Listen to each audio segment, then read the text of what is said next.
Hey, what is going on, ladies and gentlemen? This is Convinced89, and today I'm just kind of doing a totally different video from anything that's been on the channel so far.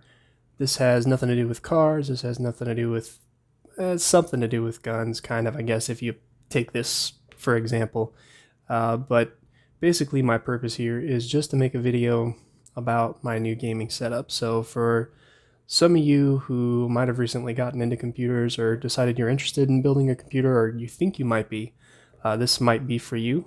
So hopefully you get some out of it. So let's go ahead and just kind of break down this build. So basically, the story is that I built this within the past 2 months, started in December, and then finished it up, I think, in the beginning of February was when I bought the monitor. So before that, I was running on a 32-inch TV, basically. So yeah, so this is my first ever PC build. It's pretty budget oriented, definitely not something full scale, you know, with a $500 graphics card. This is pretty reasonable stuff for your average consumer who's maybe interested in getting into this, maybe upgrading from a console to play games.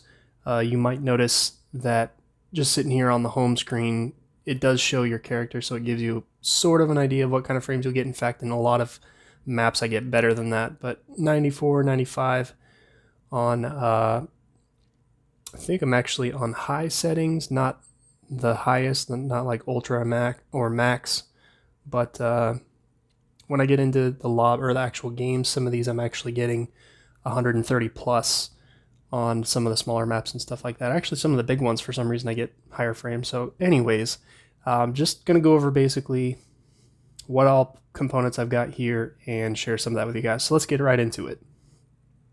All right, so first thing what you're looking at is an MSI 24-inch MAG 241, and this is their, I'm trying to think what the actual, bear with me 1 second. I've actually got the box right over here, so I'm going to cheat.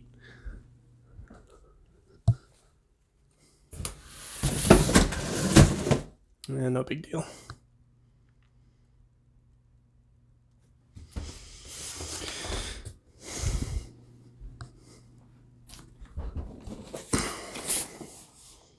right, so this is the Optics MAG 241 MVC from MSI. So it's a 1080p 144 hertz VA panel monitor. So it does have a slight curve to it, a 1500R curve, so it's actually not very noticeable when you're looking at it straight on.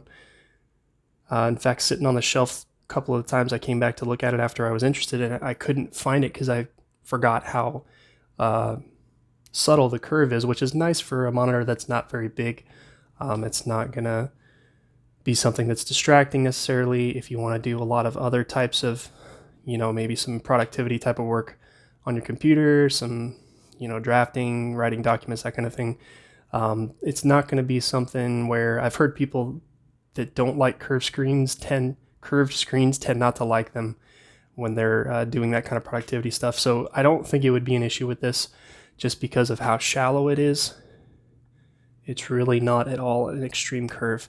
There's no backlighting in this particular model, but one of the reasons I was excited to get this one, which is sold at Micro Center if you're interested, is the fact that it has vertical height adjustment. So you've got the tilt function, which most all of them have, as far as I'm aware. It does tilt, that's all the way down, and then that's all the way up. So pretty decent range of articulation, nothing amazing. But the height is pretty cool, so it goes all the way up to there, and then all the way down to there, which is pretty good.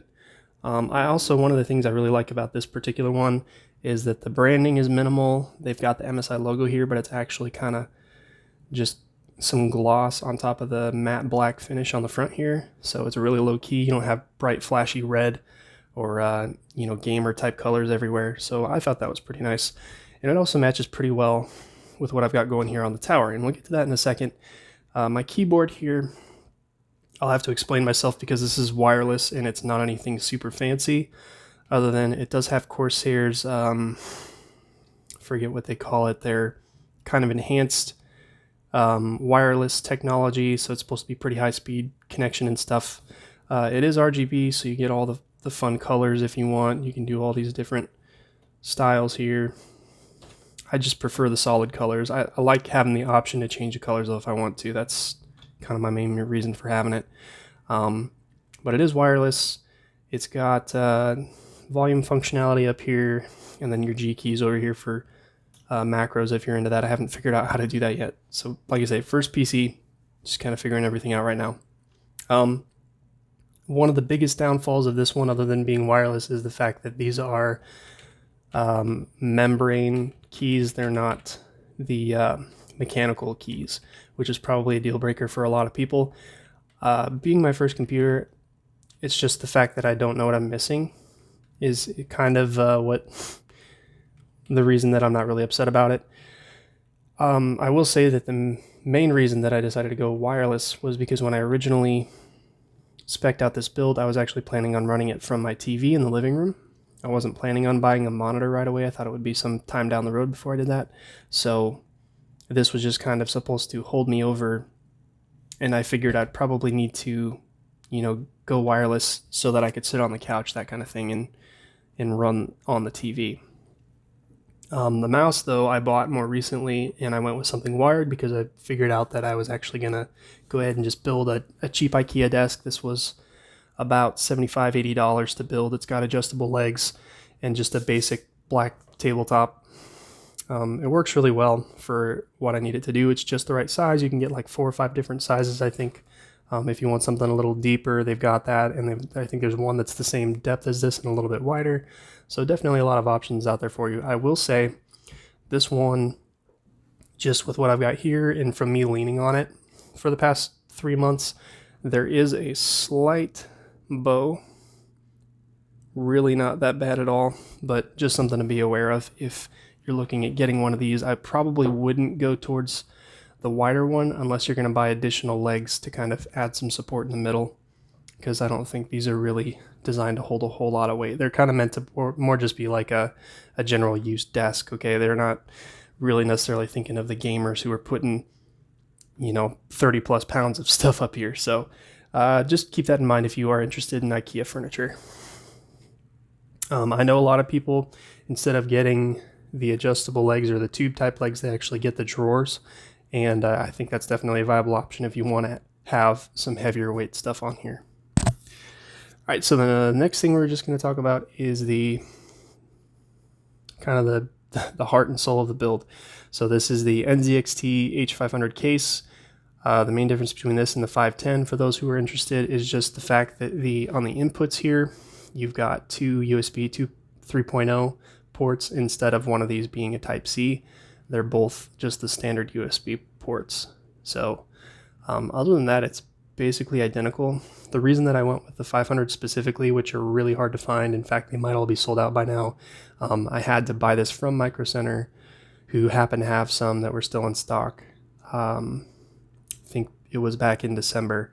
So they still had a couple months ago when I went there, like in the end of January, but they were running pretty short because they had dropped their price to match what the MSRP had been. For some reason, these were $30 more than the 510, probably because they're desirable. A lot of people don't want the Type-C port yet. You know, this is really nice for a low-end to medium build if you want something that looks nice and clean, but has nice functionality inside the case. It's really easy to build in. So, yeah, I guess these were pretty desirable. So they did drop the price to the MSRP, which was the same as the 510. So that's probably why they started selling them fast. I bought this one the day after I found out they dropped the price. So let's go ahead and look in the inside here. I'll pop the front cover off here. And I apologize, this is going to be completely unedited because I'm just recording it directly on YouTube. So we'll see how this goes. And you've just got your tempered glass here. Just some captive thumb screws here. Is just the one is all that holds that on. And then there's a little rubber tab. If it's going to focus, there's just basically a little, actually that's plastic, I thought it was rubber. There's a little plastic tab there that tucks into this hole here. So yeah, that's basically all that holds the thing on. It's pretty cool. Got a little bit of dust build up here. That's interesting. I have to clean this out again. I haven't been into it in a little while. Thankfully, kind of got everything tuned in the way I wanted it. Did have to use that reset. I'm having a hard time remembering all the terminology. I saturated my brain like learning a ton of stuff about PCs when I built this because this is my first one ever. So you'll have to forgive me if I'm not really up on all the different terminology. But basically, what I have here is a Ryzen 5 3600, 6-core, 12-thread CPU, runs at 3600, base clock, boosts up to 4.2 theoretically. With this aftermarket Cooler Master 212 cooler on here, I'm able to run it at 4.2 overclocked, all cores, without any problems. It's completely stable. I think I'm running right at 1.35 volts. So yeah, I'm not having to overvolt it or anything like that. I don't think I would do that based on what I've read. I've got a MSI GTX 1660 Super. This is their Gaming X model with a nice metallic or metal backplate, and they're really nice quiet fans, which have the zero frozer tech where they'll actually shut off when you're below 40 CE, I think. So this is really nice, really quiet. It's got the flashy RGB. I wanted to try it out just to see if I would like it. I do let it run most of the time just to have some extra light in the room, especially if the light's off. It's kind of cool to watch, but sometimes I just turn it off if I get tired of it. The motherboard is the MSI Tomahawk Max.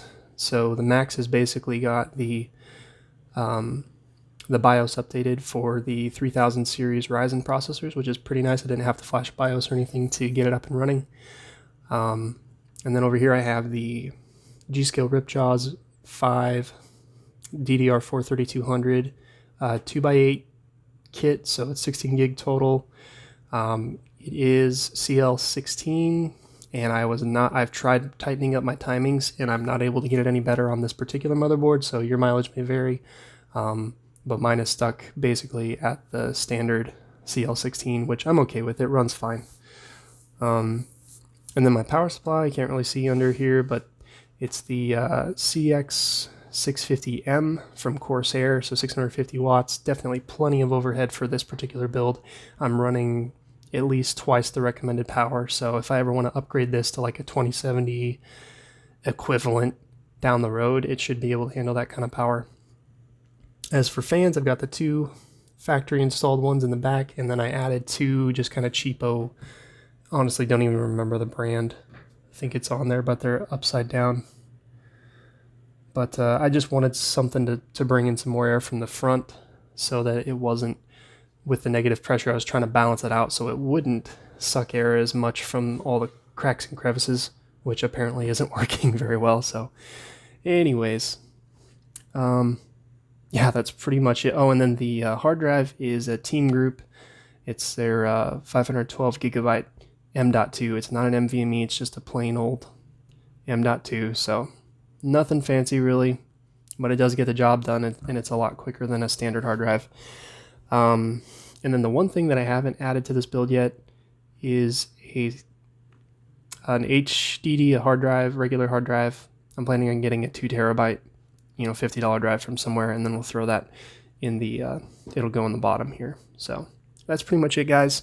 With everything, with the 4200 all-core overclock on the processor, and then I also have this overclocked to plus 120 megahertz for the core, and then the RAM I think is overclocked 1100 or 1050 megahertz, something like that. So with that setup, and then I have a plus 8% power overclock or something like that. Not really sure how all that works, but with all those things, I am getting about 100 FPS sitting on idle on the main screen, and like I said, in game I'm getting upwards of 130 on high settings. So really, really happy with this build overall. And again, I just wanted to share with you guys kind of what my setup looks like. Being into computers now is pretty exciting. So if you guys are new to it and you have any questions about what I've set up, feel free to ask. Just wanted to share this with you guys. So thanks so much for watching. Be sure to like, comment, subscribe, all that good stuff. And I'll catch you guys next time. Take care.